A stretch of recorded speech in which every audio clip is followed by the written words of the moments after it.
ጅብሪልን እና ሚካኤልን በሰው ማንነት ተቀይረው ሲመጡ ያቸዋል። ሰሃቦች ይመለከቷቸዋል፣ ቃልንም ይሰማሉ።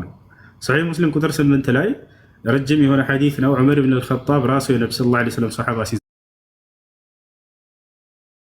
ሲዘግብ ኩና ጁሉሰን ዐንደ ነብዩ ሰለላሁ ዐለይሂ ወሰለም ብሎ ይጀምራል። ከነብዩ ሰለላሁ ዐለይሂ ወሰለም ጋር ተቀምጠን ሳለን እያለ ይናገራል። አንድ አካል መጣ፣ ነጭ ልብስ ለብሷል። እግሩንም ወደ ነብዩ ሰለላሁ ዐለይሂ ወሰለም ጉልበቶችን ማስጠጋ እያለ ይናገራል። ከዚያ በኋላ እርሳቸውን አስተማራቸው፣ ሰሃቦችንም አስተማራቸው። ስለ ኢስላም፣ ስለ ኢማን፣ ስለ ኢሕሳን ማሁወል ኢስላም ያ ሙሐመድ እያለ ጠየቀ። ማሁወል ኢማን ማሁወል ኢሕሳን ሁሉንም ከመለሱለት በኋላ ነብዩ ሰለላሁ ዐለይሂ ወሰለም ምናሉ ሃዛ ጅብሪል አታኩም ዩዐልሙኩም አምረ ዲኒኩም፣ ይሄ መልአኩ ገብርኤል ነው፣ ስለ ዲናችሁ ስለ ሃይማኖታችሁ ሊያስተምራችሁ መጥቶ ነው። ስለዚህ ሶስተኛው ግልጠተ መለኮት ከአላህ ዘንድ መልአኩ ጅብሪል ዐለይሂ ሰላም የሰው ማንነትን ይዞ መጥቶ ቀርቦ ቃልን አድርሶ መሄድ ነው። አራተኛው መንገድ ከአላህ ዘንድ ለነብዩ ሰለላሁ ዐለይሂ ወሰለም መለኮታዊ ራእይ ግልጠተ መለኮት የሚገለጥበት መንገድ ምንድነው? ህልም ነው። የነቢያቶች ህልም ከአላህ እንጂ ከሰይጣን አይደለም። ልክ ለምሳሌ ኢብራሂም ዐለይሂ ሰላም ልጁን እረድ የሚል ትእዛዝ የመጣለት በህልሙ ነበር። ማስረጃ ፈለማ በለገ መዐሁ ሰዕየ ቃለ ያ ቡነየ ኢኒ አራ ፊል መናሚ አኒ አዝበሑከ ፈንዙር ማዛ ተራ ቃለ ያ አበቲ ፍዐል ማ ቱእመር ሰተጅዱኒ ኢንሻአላህ ሚነ ሳቢሪን። ኢብራሂም ዐለይሂ ሰላም ልጁን እረድ የሚል ትእዛዝ የመጣለት የግልጠተ መለኮት መንገድ የራእይ መንገድ በህልም ነበር። አምላክ በቀጥታ አናግሮት ገብርኤል ተልኮ ምናምን አልነበረም። ልጄ ሆይ እኔ በህልሜ አንተን ሳርደህ አያሃለሁኝ አለው። ልጁም ምን አለ? ቃለ ያ አበቲ ፍዐል ማ ቱእመር አለ። አባዬ ሆይ የታዘዝከውን ፈጽም አለ። ትእዛዝ ብሎ ጠራው ልጁ። አያችሁ አይደለ? የነቢያቶች ህልም የአምላክ ትእዛዝ ነው፣ ራእይ ነው፣ ግልጠተ መለኮት ነውና ያየኸውን ህልም ፈጽም ሳይሆን ያለው የታዘዝከውን ትእዛዝ ፈጽም ብሎ ነገረው። የአምላክ ትእዛዝ ወደ ነቢያት በህልማቸው ይገለጣል። ለነቢዩ ሰለላሁ ዐለይሂ ወሰለም በዚህ መንገድ ይገለጥላቸው ነበር። ጅብሪል ገና በሒራ ዋሻ ሳይመጣ በፊት መጀመሪያ በዚህ አይነት ግልጠተ መለኮት አምላክ አላህ ሱብሓነሁ ወተዓላ ይገልጥላቸው እንደነበር ያሳያቸውንም ህልም በገሃዱ ዓለም ልክ ጠዋት ላይ ሲያሳያቸው እንደነበር እናታችን አይሻ የመሰከረችው ነገር ነው። ይህ ነው። ሌላኛው ምንድነው? የመጨረሻው ከተባለ ግልጠተ መለኮት ከአላህ ዘንድ ለነብዩ ሰለላሁ ዐለይሂ ወሰለም በመንፈስ ቅዱስ ምሪት እያሉ ቃል በቃል ይናገራሉ። ነቢያችን ሰለላሁ ዐለይሂ ወሰለም ቃል ሲመጣላቸው የነበረበት መንገድ አንደኛው መንፈስ ቅዱስ ምሪት ነው። ማስረጃ ቃለ ነቢዩ ሰለላሁ ዐለይሂ ወሰለም ኢነ ሩሐል ቁዱስ ነፈኸ ፊ ረውዒ፣ መንፈስ ቅዱስ በልቤ ላይ ቃልን አስተላልፎልኝ ሄደ ይላሉ ሐዲስ ላይ። አላህም ይህም በቁርአን ላይ ሲናገር ሱረቱ ነሕል ላይ ቁል ነዘለሁ ሩሑል ቁዱስ ሚን ረቢከ ቢልሐቅ ሊዩሰቢተ አለዚነ አመኑ ወሁደን ወቡሽራ ሊልሙስሊሚን እያለ ይናገራል። ይሄን ቁርአን ከጌታቸው ከአላህ ዘንድ በእውነት መንፈስ ቅዱስ አወረደው በላቸው እያለ ይናገራል። እነዚህ አምስቶቹ ግልጠተ መለኮት ከአላህ ዘንድ ለነብዩ ሰለላሁ ዐለይሂ ወሰለም ሲተላለፍበት የነበረ መንገድ ነው።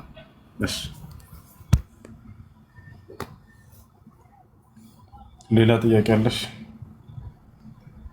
ሄሎ። አዎ ሌላ ጥያቄ ደግሞ አሁን ለምሳሌ መጽሐፍ ቅዱስ ለምን መጣ? ጥሩ። እሺ አልጨረስሽም? ቀጥይ። አይ በቃ መጽሐፍ ቅዱስ ላይ ዋናው ፐርፐዙ እዚህ ምድር ላይ መጣበት ምንድን ነው? እንግዲህ አንድ ልታውቁ የሚገባው ነገር ምንድን ነው?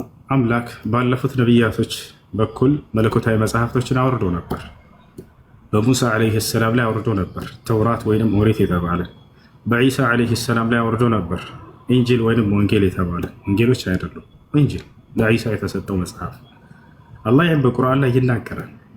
ወለቀድ አተይና ሙሳ ልኪታበ ፈኽቱሊፈ ፊህ እያለ ይናገራል። በእርግጥም ለሙሴ መጽሐፍን ሰጥቼው ነበር እያለ ይናገራል። ኢና አንዘልነ ተውራት፣ እኔ ነኝ ኦሪትን ተውራትን ያወረድኩት ለሙሴ እያለ ቃል በቃል ይናገራል።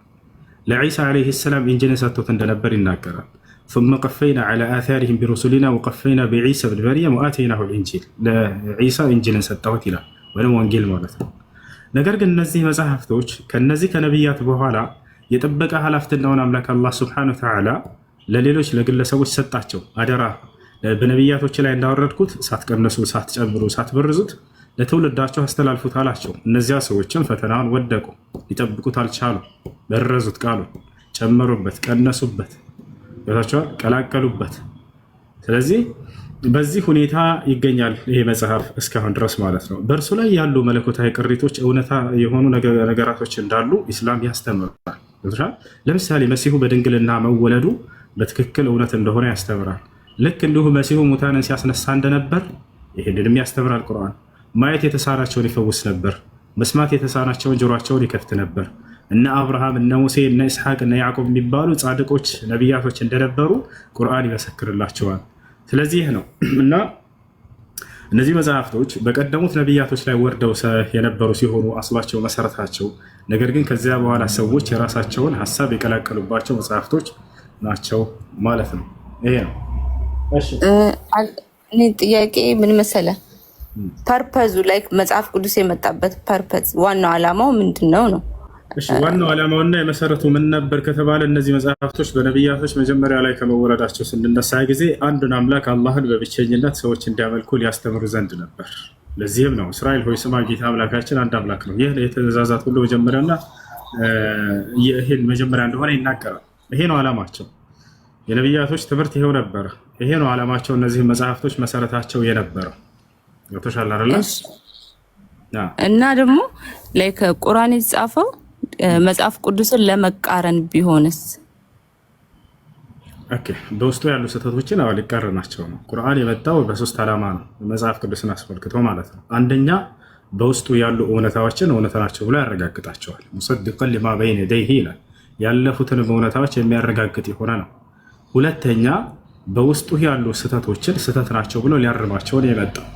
ለምሳሌ አምላክ 7 ሰማያትን 7 ምድርን በ6 ቀን ከፈጠረ በኋላ በ7 ቀን ከስራው ማረፈ ይላል። አምላክ ስራ ሰርቶ የሚያርፍና ረፍትን የሚተነፍስም አይደለም። ተነፈሰም ስራውን ከስራው ማረፈ እያለ ይናገራል። ይሄ ስህተት ነው እያለ አላህ ይናገራል። እኔ 7 ሰማያትን 7 ምድርን ፈጠር ያለሁኝ በስራዬም ላይ ቅንጣት እንኳን ድካም አላጋጠመኝም ነበር እያለ ይናገራል። ልክ እንዲሁም በነቢያቶች ላይ የተነገሩ ስህተቶችን ያረማቸዋል ቁርአን። ለምሳሌ ሃሮንን ታውቂያለሽ አይደለ? የሙሴ ወንድም መጽሐፍ ቅዱስ ላይ ነቢይ እንደሆነ ይናገራል። ኦሪት ዘጸአት ምዕራፍ 7 ቁጥር 1 ላይ ብትሄጂ ሙሴን እግዚአብሔር ምን ይለዋል? እኔ አንተን ለፈርዖን አምላክ አድርጌሃለሁ፣ ወንድምህንም አሮንም ነቢይ አድርጌልሃለሁ ይለዋል። ይህ ነቢይ ግን ጣዖት ሲያስመልክ እንደነበር እዚያው ኦሪት ዘጸአት ምዕራፍ 32 ቁጥር 1 ላይ ታገኛለሽ። እስራኤላውያኖች ከግብፅ በወጡ ጊዜ የዛኔ ሙሴ አምላኩን ለማናገር በሄደ ጊዜ ለ40 ቀን ለእስራኤላውያን ሰዎች ወርቃቸውንና ብራቸውን እንዲሰባስቡ አቅልጦ የጣዖት ወይፈን ወይንም ጥጃ የሰራላቸው አሮን እንደሆነ መጽሐፍ ቅዱስ ይናገራል። በዚህ በነብይ ላይ ይናገርበታል እንደሱ ብሎ ይሄ ነው አምላካችሁ ብሎ አሮንም ሰጣቸው። እነዚህም ሰዎች ያንን ማምለክ ጀመሩ። ነገር ግን ቁርአን ይሄንን አረመው። የሚገርምሽ በፍጹም ያንን አሮን አላደረገም ማለት አሮን እኔን አምልኩ አላህን አምልኩ ብቻ ብሎ በዚህ በትምህርቱ ላይ ጸንቶ ነበር እያለ ይናገርለታል። ነገር ግን ሳሚሬ የተባለ ሰው ነው ያን ጣዖት የሰራላቸው ብሎ አረመው መጽሐፍ ቅዱስ። አይሽ በነቢያቶች ላይ የማይገባቸውን ክብር የገለጸባቸውን ነገራቶች ሁሉ አረሟቸዋል። ቁርአን የነቢያትን ክብር ሁሉ አጠብቋል። የአምላክን ክብር ሁሉ አጠብቋል። እሻል ኢየሱስ ክርስቶስ ገላትያ ምዕራፍ 3 ቁጥር 13 ላይ የተረገመ እንደሆነ ይናገራል ጳውሎስ። ነገር ግን ቁርአን መጣና አረበው። የተባረከ ነው እርሱ እያለ ይናገራል። ወጀዐለኒ ሙባረከን አይነማ ኩንቱ አለ መሲሁ ሲናገር በቁርአን ላይ ሱራ መርየም ላይ ቁጥር 19 ላይ በየሄድኩበት ስፍራ ብሩክ የተባረኩኝ አድርጎኛል አለ። ብሩክ ነው ብለን እናምናለን። ነገር ግን ገላትያ 3:13 ላይ ብትሄጂ ኢየሱስ ክርስቶስን መርገም ነው እያለ ጳውሎስ ይናገራል። የተረገመ እንደሆነ ይናገርበታል። ሌላም ነገራቶች ልክ እንዲሁ ያዕቆብ አባቱን ኢስሐቅን ማየት ስለማይችል ከወንድሙ ከኤሳው በረከቱን አጭበርብሮ ሰርቆ እንደወሰደበት ይናገራል መጽሐፍ ቅዱስ። አላህ ግን ቃል በቃል እኔ ራሴ ነኝ መርጬ የባረኩት ያዕቆብን ብሎ አረመው መጽሐፍ ቅዱስ። ወዝኩር ኢብራሂም ወኢስሐቅ ወያዕቁብ ወሊልአይዲ ወልአብሳር ኢና አኽለስናሁም ቢኻሊሰቲን ዚክረ ዳር ወኢነሁም ዒንደና ለሚነል ሙስጠፊን አልአኽያር። አብርሃም ኢስሐቅን ያዕቆብን በዚህ በመጽሐፍ ላይ አውሳላቸው ሙሐመድ ካለ በኋላ እነዚህ ከእኔ ዘንድ በእኔ የተመረጡ ናቸው አለ። በረከቱን አጭበርብሮ ሰርቆ አይደለም። ከአምላክ የሚገኝ በረከት ሲጀመር በመስረቅና በማጭበርበር የሚወሰድ ነገር አይደለም። ከአምላክ በመመረጥ የሚገኝ ነገር ነው። አላሁ የስጠፊ ሚነል መላኢከቲ ሩሱለን ወሚነን ናስ፣ እኔ ከመላእክቶችም ከሰዎችም መልእክተኞችን ራሴ ነኝ የምመርጠው ብሎ አላህ ሱብሓነሁ ወተዓላ አረመው። ይሄን እዚያ ጋር ግን አባቱ ማየት ስለማይችል ኢስሐቅን እኔ ኤሳው ነኝ ብሎ ቀረበውና በረከቱን አጭበርብሮ ወሰደበት ይለናል። ተመልከቱ፣ ይሄ ነው። ሌላው ልክ እንዲሁ ሰለሞንን ከሃዲ እንደሆነ መጽሐፍ ቅዱስ ይናገራል። ወትራላ አይደለ? መጽሐፍ ቅዱስ ላይ በጣዖት አምላኪያን ሴቶች ፍቅር እንደወደቀና ከዚያ በኋላ በእነርሱም አማልክቶች ላይ ለእነርሱ አማልክት ቤቶችን ሲሰራ እንደነበረ አምላኩን እንደካደ ይናገራል። ቁርአን መጣና ይሄን አረመው። ወማ ከፈረ ሱለይማን አለ፣ ሰለሞን ግን በፍጹም እኔን አልካደም ነበር ብሎ በትክክል በአምላኩ ትእዛዝ ላይ የጸና እንደሆነ አድርጎ መሰከረለት። አየሽ እንዳለ እነዚህን ሁሉ ስህተቶች አረባቸው መጥቶ። ይሄ ጥቂት ነው የነገርኩሽ፣ በጣም በርካታ አለ ኢንሻአላህ። ያ ነው ያሉትን እውነታዎች ደግሞ ያጸድቃቸዋል። በድንግልና የተወለደ ብቸኛው ልጅ መሲሁ እንደሆነ ቁርአን ይናገራል። ክርስቶስ ወይንም መሲሁ ተብሎ የሚጠራው እሱ የማርያም ልጅ እንደሆነ ቁርአን ይናገራል። አልመሲህ እያለ ይጠራዋል። ለቀድ ከፈረ ምን ይላል? የቁል ሱብሓነሁ ወተዓላ ለቀድ ከፈረ አለዚነ ቃሉ ኢነላሃ ሁወል መሲሑ ብኑ መርየም ወቃለ አልመሲሑ ያ በኒ እስራኤል እያለ ይናገራል። አልመሲህ ክርስቶስም እንዲህ አለ እያለ ይናገርለታል። ሌላም ነገራቶች ያሉትን እውነታዎች ያጸድቃቸዋል ቁርአን፣ የሌሉትን ስህተቶች ደግሞ ያርማቸዋል። ነገር ደግሞ ልክ እንዲሁ ሶስተኛው ነገር ምንድን ነው? የነቢያትንም ክብር ሆነ የአምላክን ክብር የማይነኩ ሆነው ነገር ግን በቁርአን ላይ ያልተገለጹ ነገራቶች ከሆኑ እነዚህን ደግሞ ዝም ብሎ ያልፋቸዋል። ለዚህ ነው ነብዩ ሰለላሁ ዐለይሂ ወሰለም ይህን አስመልክቶ ምን አሉ? ላ ቱሰዲቁ አህለል ኪታብ ወላ ቱከዚቡሁም፣ የመጽሐፍ ባለቤቶች እውነት የማትበሏቸው ሐሰት የማትበሏቸው ያሉት የእኛን ሶስተኛውን ነጥብ አስመልክቶ ነው። እውነት የሆነውን ግን እውነት ነው እንላለን፣ ሐሰት የሆነውን ደግሞ ሐሰት ነው እንላለን። ይህን ይመስላል። እሺ እሱ እንትን ጥያቄ ደግሞ ሌሎቹ እንዳለ እንትኖች ሐዋርያቶች በመንፈስ ቅዱስ ተቀርጾላቸው የእግዚአብሔርን ቃል ካስተማሩ ሀብካም ውሸት ይጽፋሉ? እንዴት ውሸት ይጽፋሉ? ሁለተኛ ጥያቄ ደግሞ መርየም ስትወልድ ተጨነኩኝ ምናምን ብላ ለእግዚአብሔር ስትነግረው ከመካከላችን አንዱን ልከንልሻል እሱ ራሱ ያወራሻል አላት። ላይክ ከመካከላቸው ሲል ማንን ነው? ኢዛት ገብርኤል ነው ወይስ ደግሞ ኢሳን ነው የሚለው? መልአኩ ጅብሪል ዓለይሂ ሰላም ወደ እርሷ ተልኮ እሷን አጽናንታታል፣ እንዲሁም ደግሞ ልጅ እንደምትወልድ አብስሯታል። ያን ሁሉ ነግሯታል። ፓርት ከፍተህ ቃል በቃል እንድትልልኝ ስለምፈልግ ነው። መርየም እንትን ስትል መልስ ሲሰጣት እግዚአብሔር ከመካከላችን አንዱን ልከንልሻል። እኔ በእንግሊዝኛው ቨርዥን ነው እንትን ያልኩት ብቻ። እሺ ከፍቼ ላሳይሽ። ከመካከላችን ሳይሆን የሚለው ከመንፈሳችን ነው የሚለው። ከመካከላችን አንዱን አይልም። አንዴ ላሳይሽ። ኦኬ ከመንፈሳችንም ከሆነ ማንን ነው? ኢዛት ክርስቶስን ነው ወይስ ደግሞ አይደል? መንፈስ የተባለው መልአኩ ጅብሪል ነው። መልአኩ ጅብሪል መንፈስ ይባላል። በርካታ ቦታ ላይ አላህ በመንፈስ እያለ ይጠራዋል። እርሱ ለሰዎች በነቢያት በኩል ከአላህ ዘንድ መንፈሳዊ የሆነ ህይወት መለኮታዊ ራዕይ ስለሚያመጣ መንፈስ ተብሎ ተገልጿል። እሱ እና ሩህ ተብሎ ይገለጻል። እርሱ በርካታ ቦታ ላይ አላህ ሱብሓነሁ ወተዓላ መንፈስ እያለ ይጠራዋል። እና ከመካከላችን አንዳችን አይደለም የሚለው ከፈለግሽ ላሳየሽ። ከመንፈሳችን ነው የሚለው ሱራ መርያም 2ኛ ገጽ ላይ እናገኛለን።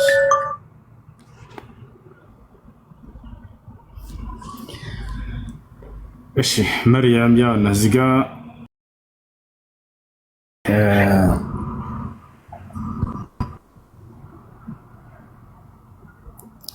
ከእነርሱም መጋረጃን አደረገች ይላል። በመጀመሪያ ከዚህ በመጽሐፍ ውስጥ መርየምን ከቤተሰቧ ወደ ምስራቃዊ ስፍራ በተለየች ጊዜ የሆነውን ታሪኳን አውሳ ይላል። ከዚያም በኋላ ከእነርሱም መጋረጃን አደረገች፣ መንፈሳችንንም ጅብሪልን ወደ እርሷ ላክን፣ ለእርሷም ትክክለኛው ሰው ሆኖ ተመሰለላት ይላል። አየሽ እንጂ ከመካከላችን አንዳችንን ሳይሆን የሚለው ከመንፈሳችን ነው የሚለው። እንትን ላይ አሁን ለምሳሌ እንትን ቁርአን ሲመጣ በአረብኛ ብቻ ነው አይደለ? የተላከለት ነብይ የአረበኛ ቋንቋ ተናጋሪ ስለሆነ በአረበኛ ይወርድለታል። በየሁሉም ነብያት ዘመን በየቋንቋቸው ይወረድላቸዋል። ይህን አላህ በቁርአን ላይ ሌላ ቦታ ላይ ይናገራል። ሲተረጉሙ እንደፈለጉት ተርጉሞት ቢሆንስ? ፎር ኤግዛምፕል አሁን ለምሳሌ በእንግሊዝኛ ሲተረጎም በአማርኛ ሲተረጎም በራሳቸው ላይክ እነሱ እንደተረዱት ተርጉሞት ቢሆንስ? ላይክ እንግሊዘኛው ቨርዥን ላይ ሂድ፣ ጉግል ላይ ገባና ኦር ሰምቲንግ በእንግሊዘኛው ቨርዥን ሂድ። በእንግሊዘኛው ላይ ከሶስታችን አንዳችን ይላል። ከመካከላችን አንዱን ልከንልሻል ነው የሚለው። ከመካከላችን የሚል ትርጓሜ አሁን እኔ እጄ ላይ የለም፣ ግን አንተ ማውጣት ትችላለህ። እንግሊዘኛው ቨርዥን ስልክ ላይ እኔ ራሴ ላውጣልሽ። ጅብሪል ብሎ አልገለጸውም።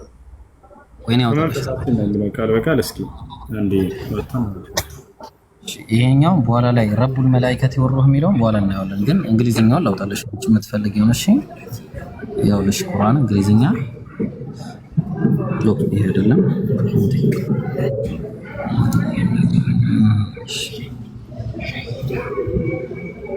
እሺ አይ ቲንክ ሱረቱ መርየም ቁጥር ስንት ላይ ነበረ? ፈአርሰልና ኢለይሃ ሩሐና ሱራ መርየም ምዕራፍ 19 ቁጥር 17 ቁጥር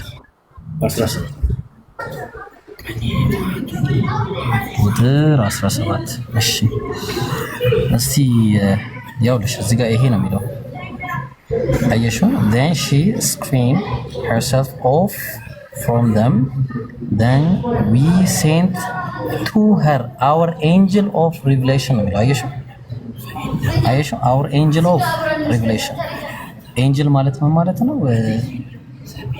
መልአክ አለሽ አለው ሜትሽናሽ እንደተረጅ አለው ግን እኔ ያነበብኩት ላይ በቅንፍ ውስጥ ጅብሪል የሚል አላየው። እሱ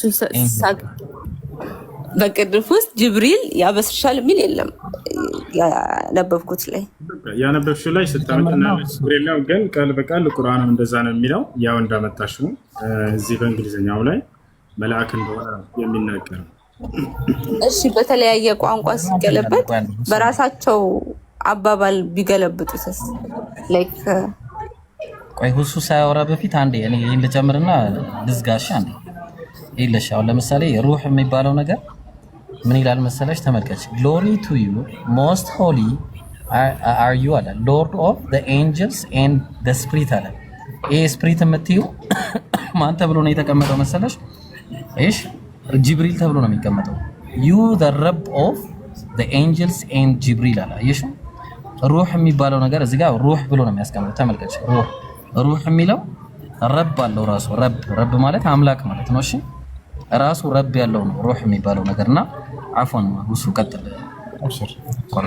ኦኬ ትምህርት ስታስተምሩ በምን አይነት መልኩ ነው የምታስተምሩት? ላይክ ቃሉ እንዴት ነው? በመሰለክ ነው ተርጉመህ የምታስተምረው ወይስ ትክክለኛ እሱ ያንን ቃል ማለቱን እርግጠኛ ሆነክ እንዴት ነው የምታስተምረው? ምክንያቱም ቃላት የተለያዩ ትርጉሞች አሉት። እሺ የቃሉን መሰረት እኛ እናውቀዋለን። ለምሳሌ ተተርጉሞ የመጣበትን አለ ለኛ ኢትዮጵያን ስለሆነ በአማርኛ ተተርጉሟል አይደለ? እኛ ደግሞ ያን ብቻ ሳይሆን የቃሉን መሰረት የቃሉን እናት የሆነውን የወረደበትን ቋንቋ በራሱ እናውቀዋለን። አረበኛ ነው ማለት ነው። ያ እሱ ጥያቄ የሚነሳው የቱ ጋር ይመስልሻል? ምናልባት ወደ ክርስትና ላይ ብንሄድ እንዳው ሌላ ትርጉም ቀይረው ቢሰጡሽ አንቺ አሁን ዕብራይስጡን ሄደሽ መረዳትና ማንበብ አትችይም አይደለ? እስኪ መትሻናቸው አንተ አረብኛ እንደማትችለው ማለት ነው። እኔ እችላለሁ አረበኛ፣ አንቺ ግን ዕብራይስጡን አትችይውም። ያው ያምንሽ ነው። ልክ ነው። አንተ ስለተማርክ ነው አረብኛ የቻልከው። እኔም ዕብራይስጥ ብማረው እችላለሁ እኮ ማለት አሁን እንዳው የተሳሳተ ትርጓሜ ቢሰጡሽ ማወቅ ትችያለሽ። ሄደሽ አንተስ የተሳሳተ ትርጉም ቢሰጡ ማወቅ ትችላለህ? እችላለሁ። ምክንያቱም አፍ ቋንቋ የፈታህበት አማርኛ ነው። አረብኛን ተምረህ ነው ቁርአንን የምታነበው አይደል? ላይክ ደሴም እኔም ዕብራይስጥን ተምሬ እንደማነበው ማለት ነው። የተሳሳተ ትርጉም ቢሆን ወደ ስህተት የሚመራ ነገር ቢሆን እንዴት ነው እርግጠኛ ሆነ? አንድ ሰከንድ ትሰጠኛለህ? አንድ ነገር ብቻ ልናገር። አፎን ወገናችን አወቀ እግዚአብሔር ኢየሱስን ያውቀዋል ይላል ባይብል ላይ። ይቅርታ እሺ፣ አንድ እንድትረጂ ስለፈለኩ ይቅርታ። ግን ያውቀዋል ይላል ማን? ኢየሱስ እግዚአብሔርን ያውቃል አይደለ? ኦፍ ኮርስ አወቀው ማለት ነው። ኢየሱስ እግዚአብሔርን አወቀው አይደለ? በእኛ ያው እግዚአብሔር ኢየሱስም አንድ ነው ብለን ነው የምናስበው። ግን ያውቀዋል አይደለ? ኦፍ ኮርስ ያውቀዋል። አዎ አዳምስ ሔዋን አዳምን አውቋታል? አዳም ሔዋንን አውቋታል? መጀመሪያ ላይ አውቃትም ነበር። ከተፈጠረች በኋላ ነው ያወቃት። ባይብል ላይ ለምሳሌ አዳም ሔዋንን አወቃት ይላል። ምን ማለት ነው? አወቃት ነው። ከተፈጠረች በኋላ አጠገቡ ሲያገኛት አወቃት እኮ። አወቃት ማለት በዚህ ትርጉም አወቃት አይደለም። እሺ ተገናኛት ማለት ነው። አዎ እኔ አሁን ለምሳሌ መጽሐፍ ቅዱስን ሳነብ ልነግርሽ ነው። ቆይ አንዴ እኔ እቺን ተናገር የሚሉት ታረግ። እግዚአብሔር ኢየሱስን አወቀው ማለት ልክ አዳም ሔዋንን አወቃት እንደማለት አለመሆኑን እንደምትገነዘቢ ሁሉ ሩህ የሚለው ቃል ቁርአን ላይ ለብዙ ነገር ውሏል። ለቁርአን ውሏል፣ ለጅብሪል ውሏል። ተግባባን? ለነፍስ ውሏል። ስለዚህ የቋንቋዊ አጠቃቀሙና አውዳዊ ፍቺውን ነው የምታየው። ተግባባን? እና ተዛማጅ ሙግቶችን ትይዛለሽ። እንደዚህ አይነት ነገሮችን ነው መጠቀም ያለብሽ እንጂ እኔ አሁን ደግሞ ስነግርህ ይሄንን ለመናገር ነው በቃኝ ነኝ። እኔ አሁን አልተረዳሁህም። ፎር ኤግዛምፕል በስነ ስርዓት አላስረዳኸኝም። እኔ አሁን ሳስረዳ ስለ መጽሐፍ ቅዱስ እንዴት ነው የሚገባሽ ስትለኝ አስተማሪው ሲያስተምር መንፈስ ቅዱስ ተገልጾለት ያን ቃል በዚህ መንገድ መሆኑን ስለሚያስተምረኝ ነው። ገባህ? አሁን ለምሳሌ አንተ ስታስተምር ግን መንፈስ ቅዱስ ተገልጾልክ ነው የምታስተምረው? ኦራሲፍ አንተ እንደተረዳኸው ነው የምታስተምረው ወይስ? በቃ እኔ ስለተረዳኝ የኔን ሐሳቤን እሱ ይገልጽልኛል። እኔ መሀል ላይ ጣልቃ መግባት ፈልጌ አይደለም። እሱ ይገልጽልኛል። ያው ጀዛከላህ ኸይር። እሺ ያው ምን መሰለሽ አንቺ በመካከል ላይ ይሄን ነገር ስላነሳሽው ነው የተሳሳተ ትርጓሜ ሰጥቷቸው እንደሆነ እንዴት መረዳት ትችላላችሁ የሚል ጥያቄ ነበር። ባጭሩ እኛ ትርጉሙ ላይ አማርኛ እሱ ላይ አይደለም የምንመረኮዘው ወይንም መንጠልጣያችን እሱ አይደለም። ያስሻል አይደል? ማንም ሰው መጥቶ አማርኛ ላይ ዛሬ የተሳሳተ ትርጓሜ ይናገራለሁ ቢል እኛ ቃሉን የወረደበትን አረብኛውን ስለምናውቀው በዚያ መረዳት እንችላለን። ማንም ሰው መጥቶ በሌላ ትርጓሜ ሊሸውድ አይችልም። ከተሻለ አይደል? ያ ነገር ግን ይሄን ነገር ዛሬ አሁን እዚህ ያለ ክርስቲያን ሁሉ ገብቶ እንደው ዕብራይስጡን እያነበብክ እስኪ ያስረዳን ብንለው አይችልም። ይሄን አንቺም ታውቂያለሽ። አንቺም ማድረግ አትችይም። ወትራል አይደለ? አንድ ገጽ ዕብራይስጥ ወይንም የግሪኩን አንብቦ ማስረዳት የሚችላል ላይ የለም። እኔ አረበኛውን አንብቤ እንደማስረዳ ማለት ነው። ዕብራይስጥ እኮ ጀስት ቋንቋ ከተማርከው ትናገራለህ። ምንም የተለየ ከአረብኛ የተለየ እንትን የለውም። ከተማርከው ነው ግን አልተማራችም። አንተ አረብ ኦፍ ኮርስ አንተ እኮ ስለተማርከው ነው አይደል አረብኛን የቻልከው? ኦር ደግሞ ስለሰራህበት ወይ ያለህበት ሀገር ስለሚያወሩ አይደለም። ስለ ያለውበት ሀገር ሳይሆን ቁርአንን አንብበህ መቼስ አረብኛ ተናጋሪ አትሆንም። እዚህ አረብ ሀገር ካልመጣ በፊት ነው የምናገረው።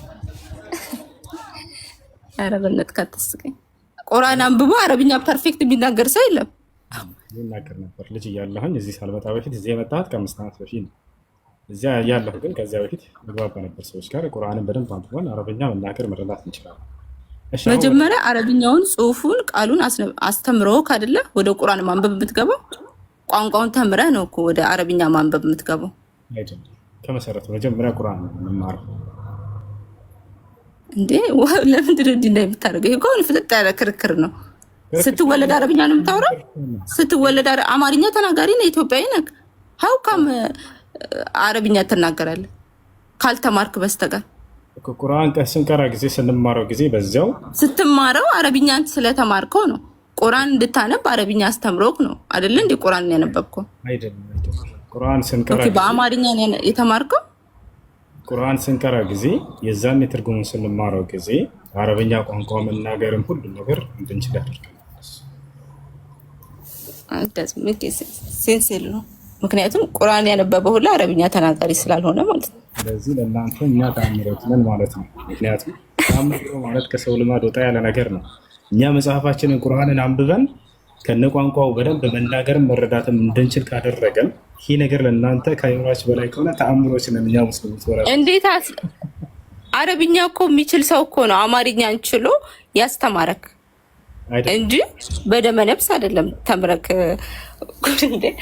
እኔንም እኮ ዛሬ ጊዜ ከነ ቋንቋው እንድንማር እሱ እንትን ይለናል። እሱን እኮ ነው እያልኩ ያለው። ከነ ቋንቋው ተምረክ ነው። ከዛም በኋላ ቋንቋ ለብቻ ተምረን አይደለም ወገናችን። ቋንቋ የቋንቋ ትምህርት ቤት ብለን አልተማርንም በጭራሽ። ቁርአንን ቀራ ነው ትርጉሙን ተማረን አለቀ። خلاص አረበኛ እንድንናገርና ስፔሊንጎቹን ተማርክ። ምክንያቱም እንድታነብ ስለሚፈልግ እዛ ላይ የተጻፈው እንድታነብ ቃላቶቹን ተማርክ። ባጭሩ ይሄን ማድረግ የሚችል ክርስቲያን አለ ወይ? ዕብራይስጡ ወይ ግሪኩን አንብቦ ወደ አማርኛ መተርጎም ይችላል። ትችላለሽ አንቺ? አሁን እኔ አልችልም፣ ግን እሱን የቻሉ ሰዎች መንፈስ ቅዱስ ተገልጾላቸው በአማርኛ መጽሐፌን ስለቀየሩት አንብቤ መጽሐፍ ቅዱስን መረዳት እችላለሁ። ኢዝሊ በራሴ ቋንቋ ማለት ነው። ደውለውሽ እንደው እንዴት ታውቂያለሽ? የዱባይ አረብኛ አለ፣ የሱዳን አረብኛ አለ። የመስሪ አረብኛ አለ። አንቺ ሸውዳዎች እንደሆነ ወደ ዕብራይስጡና ወደ ግሪኩ ተመልሰሽ ማግኘት አትችይም ስለማታውቂ። እኛ ግን የኛ መጽሐፍ ግን በአንድ ጽሁፍ አይደለም የተጻፈው፣ በተለያየ ነው። በተለያየ ነው መጽሐፉ የተጻፈው። ባይዘው አንቺ ዕብራይስጡን ሄደሽ አንብበሽ መረዳት አትችይም። እኛ ግን አረብኛውን የሚለውን ሄደን አንብበን መረዳት እንችላለን። نحن آية بالنسبة لك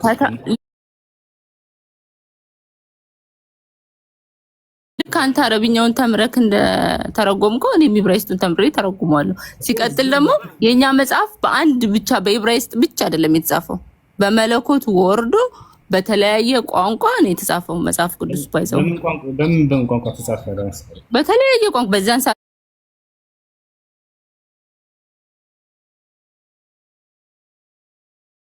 በነበረው በተለያየ ቋንቋዎች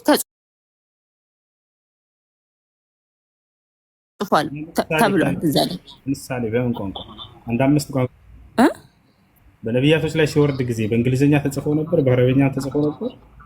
ምክንያቱም ነቢያት የተለያዩ ቋንቋዎች እንደማያወሩ ምንነግርህ ምንድነው የባቢሎን ተራራን እንትን ሲሉ ግንብ ሲሰሩ ቋንቋቸውን ገለባብጦባቸው ነበር። ስለዚህ የተለያየ ቋንቋ ነበር ህዝቡ የሚያወራው። ስለዚህ በተለያየ ቋንቋ እንደነበር አሳየን። እስኪ አንዴ ማስረጃ ትልቁን አድርገሽ ታሳይናለሽ። ምኑን? በእንግሊዝኛ ተጽፎ እንደነበር ከአምላክ ዘንድ መለኮታዊ ራእይ ሲሆን። እኔ እኮ ለክርክር ሳይሆን ለሃይማኖቴ ነው የማነበው፣ ለመከራከር አይደለም፣ ለእውቀት ነው እንጂ ለክርክር አይደለም።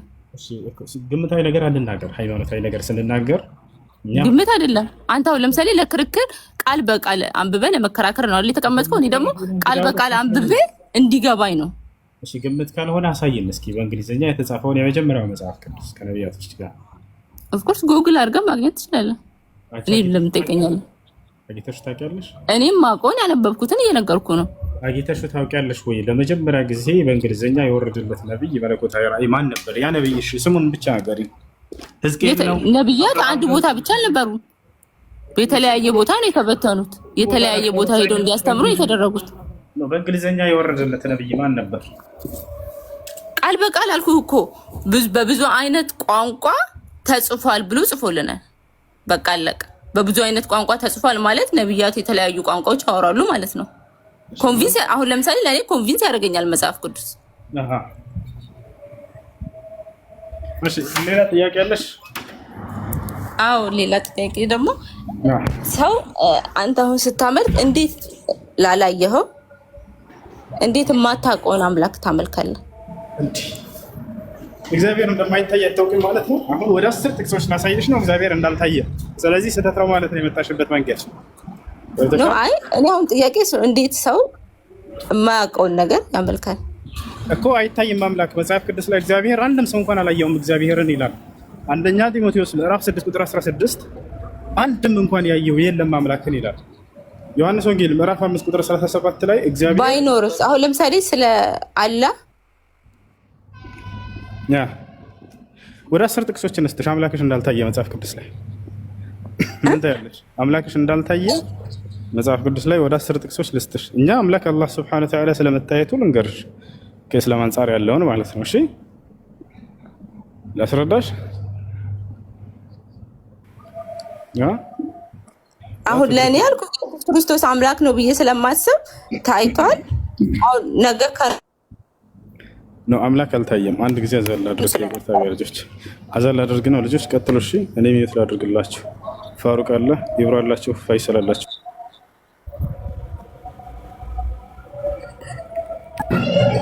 አይሽ ወገናችን አለሽ አለ ሰማሽ? አዎ የሰማው አንዴ ትልቁ ላይ የሚያደርገኝ ሰው አለ። ማን አለ ትልቁ ላይ የሚያደርገኝ? እሺ በመጀመሪያ ደረጃ ቆይ ቅድም አንዴ ስትዩ የነበረው ነገር እንደው ብናወራበት ደስ ባለኝ ነበር፣ ግን እንድትረጂ ላድርግሽ። አሁን ሩህ የሚለውን ላስረዳሽ አንድ ጊዜ። ያው ስላስረዳሽ እዛ ላይ ያለው ተቀበያለሽ ማለት የመረዳት ፍላጎት አለሽ ባስረዳሽ